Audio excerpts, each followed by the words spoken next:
Welcome to Let the Quran Speak. I'm Safiya, your host. Muslims are directed in the Quran to eat meat that is halal. What qualifies as halal? Is halal meat more humane?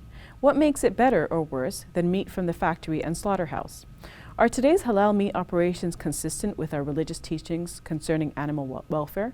We speak with Ziyaad Mia, a lawyer and adjunct professor at Osgoode Hall Law School, about whether or not our halal meat standards need to be adjusted. Ziyaad, many Muslims make sure that they eat halal meat. What qualifies to you as halal meat for Muslims? Safiya, I'm no scholar, but I think halal has, in one sense, been really reduced into formalities that people have made zabiha, like the slaughtering of the animal for eating. There's a real emphasis on the slaughter There's of the animal. very much focus on the slaughtering in a certain way. How it should be done. And that you need to recite Allah's name over it, which is fantastic because part of what I understand, as I've always understood, you're asking Allah, you're taking a life, which is a significant act. You're thanking Allah for this, and you're also showing some dignity and respect to the creature because it's a living being that you're getting some food from. So we focused on that, and we've almost even just made it sort of a perfunctory thing, especially in a factory situation, which I have doubts whether you can perform even that correctly there. But over and again, when the Quran talks about halal, which is permissible, these things are permissible for you to eat. It says halal and tayyib most of the time. Tayyib in Arabic, it's wholesome or good, pure. And so you need to eat things that are halal and tayyib. And we've sort of missed the second part, which is wholesomeness. We never talk about the second We never part. talk about that. So what is the second part? How do you make sure your meat is wholesome and so good? again, not being a scholar, but my understanding of it is, part of tayyib is, of course, with all things, you need to eat something good for you because your body is important. So you need to put something good into your body and not abuse it because it's a trust from God. But the piece about animal welfare that I see is part of the tayyib in halal, that is this piece of meat I'm going to consume fully, like the full chain or the cradle to grave, as you might want to say, is that compliant with Islamic, not only the perfunctory piece of slaughter, the whole So the life chain of the treatment. animal. Exactly. Okay. From birth to death. And Islam is replete with detailed instructions on how animals should be treated, how they should be seen, and how they should be killed if you're going to kill them to eat. Let's take, for example, so we talked about factory farming, and where, Timothy Pashrat says at the slaughterhouse he worked at, 12 seconds, every 12 seconds a cow was being killed. And they're lined up. So if you go YouTube slaughterhouses, don't have your supper beforehand, or you may not want to eat meat after that, but if you just YouTube slaughterhouses, USA, Canada, you'll see video, and some of it is not even undercover, about how a slaughterhouse works. You have thousands of animals running through nose to butt, and they're just being stunned and killed. Or if it's halal or kosher, maybe their throats are slit. So this even happens in the case of halal meat? Then? Yes, if the halal is coming from an industrial operation, so we talked about Maple Lodge Farms, so they produce halal meat. I haven't been to Maple Lodge Farms, I'm sure they won't invite me to come now.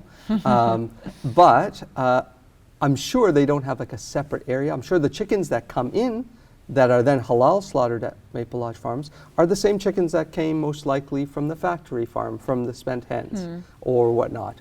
So it's not that they have bad intentions though, it's that the operation is so rapid. That's right. And they're aimed at making profit. Profit and mass amounts of cheap meat. So the animals are going through so quickly, That's right. There's no way to measure how safe they are. Exactly.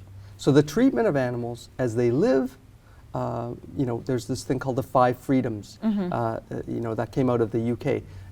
Essentially what Islam says: freedom from hunger and thirst, freedom from pain and suffering, freedom to express your natural behavior. If you're a chicken, you want to perch, you want to spread your wings. If you're another type of animal, you want to root for things. You want to make a bed of hay.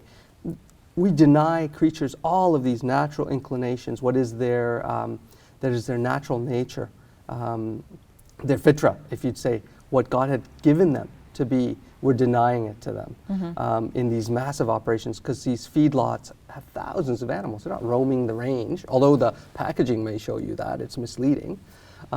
So that life of the animal and treatment to the end, and even after death, we were told by Rasulullah sallallahu alaihi wasallam The Prophet. and his successors, that you leave the animal to become cold. You don't just skin it and whatnot right after. You show some respect, and there may be still some life in it. You just wait. So there's some wisdom in that. You're not doing that in an industrial operation. Think about it, 12 seconds. It's like boom, slaughter, gone. And in some cases, you'll see animals that are being skinned that are still not dead, which is pretty gruesome and disrespectful to the animal and to God. So I amongst have Muslims, doubts. there's a debate about whether you can slaughter the animal by hand or by a machine. Do you think if you're slaughtering it by hand that it might be more ethical that way? You know, I don't know if it'd be more ethical. I mean, I sort of am ambivalent on the machine or hand. Okay. I'm more concerned about how did that animal live from its birth and how did it die? So if all it is someone with, you know, if a chicken comes to you, thousands of them are coming on a conveyor hanging by one foot, and you're just chopping their heads as they go. I don't know if that complies with the full tayyib, because the Prophet, again, he said, when you slaughter an animal, the knife must be the sharpest. The animal should not see another animal being killed, should not hear another animal being killed, should not smell death, should not smell blood, and the area should be made proper again. I don't think in a 12-second model that works. And then again, we throw on, they need to be left for a little while after they're dead. So that so you can't make it work. I mean, to me, it just can't work. So maybe instead of forcing this industrial system of mass meat to somehow comply with Islam, maybe Islam is saying we can't have an industrial system of mass meat because it disrespects these creatures, and you shouldn't be eating this much meat to begin with. So what should we do? I mean, it's not realistic to have a farm of our Yes. own. What is the solution then? As we mentioned before, you could become vegetarian. I'm vegetarian as a protest because I think this is a massive injustice in North America.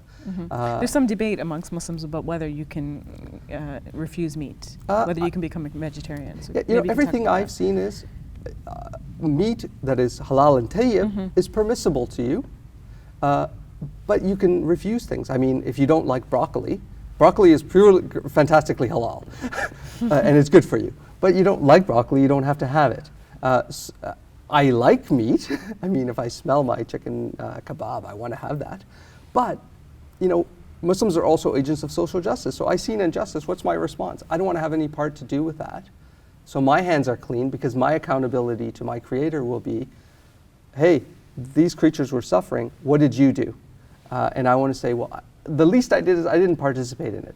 Now, if you do like your meat and you want to eat some, there are options. I mean, you can try to eat organic meat, and there's halal providers that do source animals that are running in their fields, or chickens that produce eggs that get to go outside, they perch, they follow their natural behavior.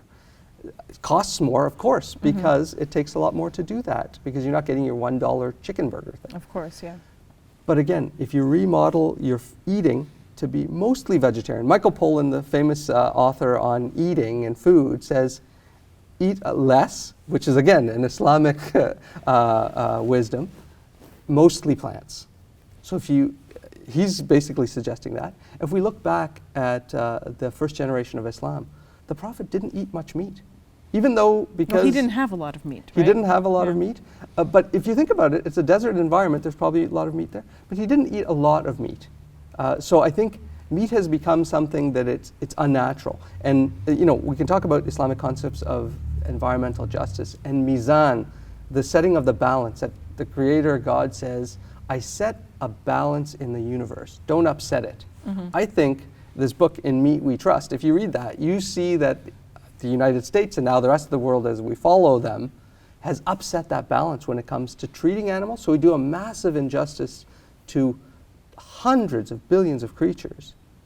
And then we do an injustice to ourselves. As the Quran warns, you upset the balance, you are doing injustice to yourself. So we have health problems. You have E. coli on your food. You have, and we'll talk about environmental impacts. The FAO, Food and Agriculture Organization of the UN, issued a report recently called Livestock's Long Shadow. And they say that one of the greatest threats to environmental sustainability is livestock production, right? Because almost 20% of greenhouse gases can be traced back to animal production. It's not efficient. It's not just to those in the developing world that don't have enough, because to get 1 unit of protein meat protein, animal protein, you need to put so much energy and resources because those animals need to be fed what? Vegetable protein in the 10s and 20 times magnitude. Why don't we rather eat that and share with others? So it's almost a very selfish view as well to say we need to have this meat because it denies others. So in a sense, so I have a question then. Yes. So what about animal sacrifices? In Islam, there are certain ritual animal sacrifices. Yes. How would you deal with that then? What do you think of that? You see, I'd always come back to the question or the statement that Islam says we're moral agents and you don't do injustice. Even in following a religious ritual, you would not do injustice. Because with the sacrifice at Eid, it says, the meat and that doesn't reach me. Pagans sacrificed to their gods and they wasted meat and they thought the blood and the meat went to their gods. The Quran says, none of this reaches me. And we eat of that meat. But my argument is, if your animal is one of these animals, is that the animal to sacrifice? Where's the justice in that? So that's a big question. Now, if your animal is organic, free-range animal, you know, the Quran says you eat that animal, you share with others.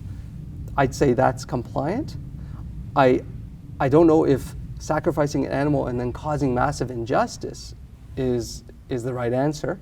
I don't know if it's compliant with what I see as what Islam requires of me as an individual accountable human being. I mean, there's cases that, you know, a lot of animals are shipped to the Middle East from Australia and New Zealand. Some of those countries refuse to ship to Egypt and Saudi and the Gulf because those people treat the animals so horrifically that kudos to the Australian and New Zealand governments for saying, you know what, we don't care about profit. We will not ship to you because the animals are not treated well. It's a little embarrassing that so-called Islamic countries are treating animals with such disrespect that another state that's not supposedly Islamic has said, we're not going to sell you animals. When I would say that Islam's view of animals is far beyond what Western law currently in North America or the world's laws are. Islam is very respectful of animals and their dignity and protection. We're just not practicing it. So you think even the way we're practicing it now, we're still kind of down below, or are we doing better than Western standards? I think again, I'm not painting everyone with the same brush. I mean, I'm a North American like everyone else. But I think North Americans are living a North American lifestyle, which when it comes to it, I mean, for the young folks out there who watch the Hunger Games, you know, the capital, we're the capital. Let's wake up and smell the coffee. Even right? for halal, even in terms of halal Even meat. in terms of meat, except for those few exceptions, as I mentioned. There are producers of halal meat that find animals that are treated well in an organic and free-range situation. But that's expensive meat. But again, the economics of it is if you eat less, your outlay is the same. So leaving those aside, if your meat, halal meat, came from an industrial operation, other than the perfunctory sense of zabiha at the end, the meat's basically the same as other meat in North America. Thank you very much for that, Ziyaad. Very provocative stuff. Thanks, Sophia. And we look forward to having you in future shows. I do as well. We'll take a break. When we return, a Pakistani teenager who saved his school from a suicide bomber.